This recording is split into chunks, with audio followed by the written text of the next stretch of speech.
Hi guys, welcome to my YouTube channel. तो guys, आप सब लोग कैसे हैं? Hope you all are doing well and I am also good. So guys, मैंने आपको अपने लास्ट वीडियो में कुछ बेसिक से फॉर्मूले बताए थे जो कि आपके डेली यूजेस में काम आते होंगे, आपके लिए हेल्पफुल रहे होंगे। तो गाइस, मैं उसी तरह के कुछ बेसिक से फॉर्मूले और लाई हूँ जो आपके घंटों के काम को मिनटों में कर देंगे। तो लेट्स स्टार्ट। गाइज़, मैं आपको बताती हूँ, जैसे पिछले व्लॉग में मैंने आपको बताया था सम का फॉर्मूला, जो कि किसी भी रो को टोटल करने के काम आता है। जैसे आप बड़ा डेटा यूज़ करते हैं लाइक 10,000 का डेटा है आपको एक एक टोटल करने में या सिलेक्ट करके टोटल करने में टाइम लगता है।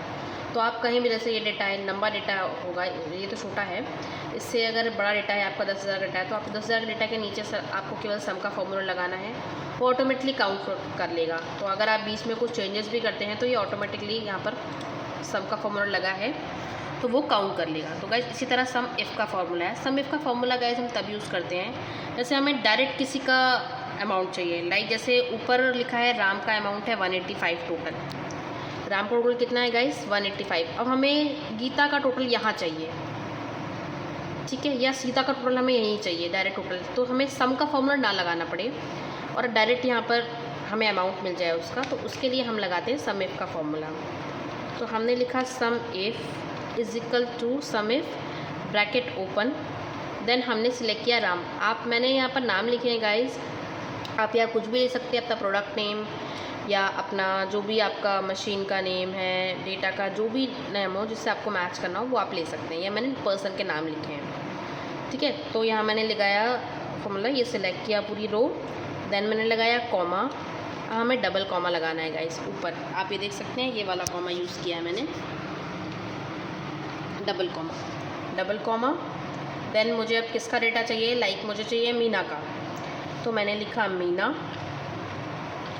गाइस, आपको एक चीज़ का ध्यान देना है, जिस तरह से नाम जिस लेटर में यहाँ लिखे हैं सेम उसी चीज़ लेटर में यहाँ लिखना होना चाहिए। जब तक यहाँ सेम नाम नहीं होगा वो डेटा कैच नहीं करेगा, ठीक है। तो अब हमने लगाया double comma close, then comma. अब मुझे चाहिए इसका टोटल, तो ये मैंने लगा दिया टोटल, ओके, कॉमा बंद। 230, यानी कि गाइस यहाँ मीना का टोटल है 230, आप देख सकते हैं 230 टोटल था इनका, ये अमाउंट 230। आप ऐसे भी काउंट करके देख सकते हैं, ये देखिए, मैं आपको नीचे बताती हूँ, यहाँ एक्सेल पे नीचे आ जाता है सम 230। यहाँ मीना का टोटल कितना है? 200, तो डायरेक्ट आ गया, ठीक है। अब हम गाइस आपको बताते हैं विलुकअप का फॉर्मूला। विलुकअप का यूज़ गाइस इसलिए किया जाता है, जैसे मुझे डायरेक्ट यहाँ पर राम का केवल पावर पॉइंट का अमाउंट चाहिए या केवल इंटरनेट का अमाउंट चाहिए।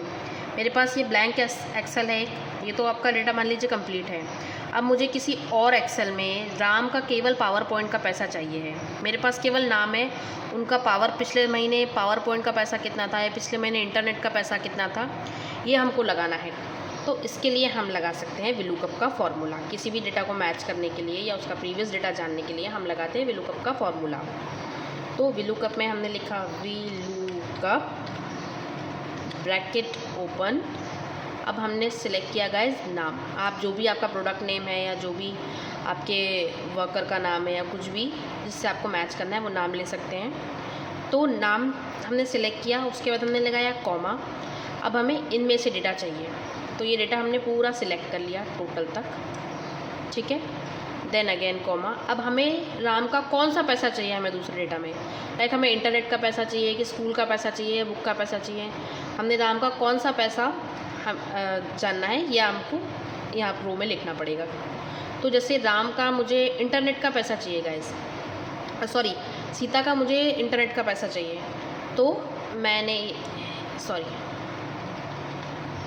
सीता का मुझे इंटरनेट का पैसा चाहिए, तो इंटरनेट की रो कौन सी है आपको देखना है, 1 2 3 4, 1 2 3 4, फोर्थ रो है। तो गाइज यहाँ पर आपको फोर्थ नंबर सिलेक्ट करना है, कॉमा 0। तो गाइज जो भी फोर्थ नंबर पे रो होगी, लाइक इंटरनेट का डेटा जो भी होगा सीता का, वो यहाँ पर ऑटोमेटिकली आ जाएगा। आप देख सकते हैं सीता का इंटरनेट का पैसा कितना है, 30 BD, यहाँ पर आ गया 30 BD। ये तो मैं सेम एक्सेल में यूज़ कर रही हूँ, आप कोई दूसरी ब्लैंक एक्सेल में यूज़ कर सकते हैं। ब्लैंक एक्सेल में आपको केवल नाम आपने कॉपी किया, अब आपको केवल इंटरनेट का पैसा चाहिए, तो आपको राम लिखना है, मतलब मतलब जो नाम है आपके वो एक्सेल पे लिखेंगे, VLOOKUP का डायरेक्ट फॉर्मूला लगा लीजिएगा वहाँ पर। सेम इसी तरह से नाम को सिलेक्ट करके दूसरे डेटा में से उसका पूरा डेटा सिलेक्ट करके जिस भी रो का आपको डेटा चाहिए होगा वो नंबर काउंट करके वो नंबर लेकर आप डायरेक्ट 0 लगा देंगे, तो आपको VLOOKUP का फॉर्मूला मिल जाएगा। मतलब आपको जो भी डेटा आपको चाहिए वो आपको यहाँ पर मिल जाएगा VLOOKUP के फॉर्मूले से। ये बहुत ही सिंपल और इजी तरीका है गाइस किसी भी डेटा को मैच करने के लिए। तो गाइस अब मैं बता रही हूँ आपको एवरेज का फॉर्मूला। मतलब जैसे हमें पता करना है यहाँ पर सीता का मंथली एवरेज कितना आ रहा है, book, school, internet, power point का सारा पैसा मिलाकर मंथली एवरेज उसका कितना आ रहा है, कितना खर्चा हो रहा है उसके एक व्यक्ति में एवरेजली। तो इज इक्वल टू एवरेज,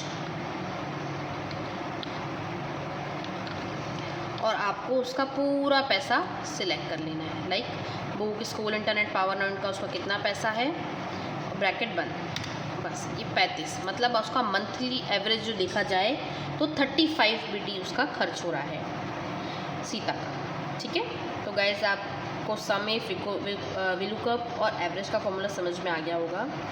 अब मैं बता रही हूँ आपको काउंट इफ़ का फॉर्मूला। पिछले व्लॉग में मैंने आपको काउंट का फॉर्मूला बताया था, किसी भी चीज़ को टोटल करने के लिए काउंट यूज़ करते हैं जो न्यूमेरिकल होता है।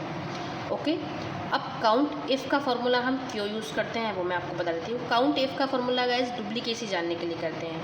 मतलब जैसे ये राम है, ठीक है, ये नाम लिखे हैं आप बस, राम, सीता, श्याम, मीना। अब इस डेटा में नंबर डुप्लीकेट कितने हैं, लाइक 30 कितनी बार है, 55 कितनी बार है,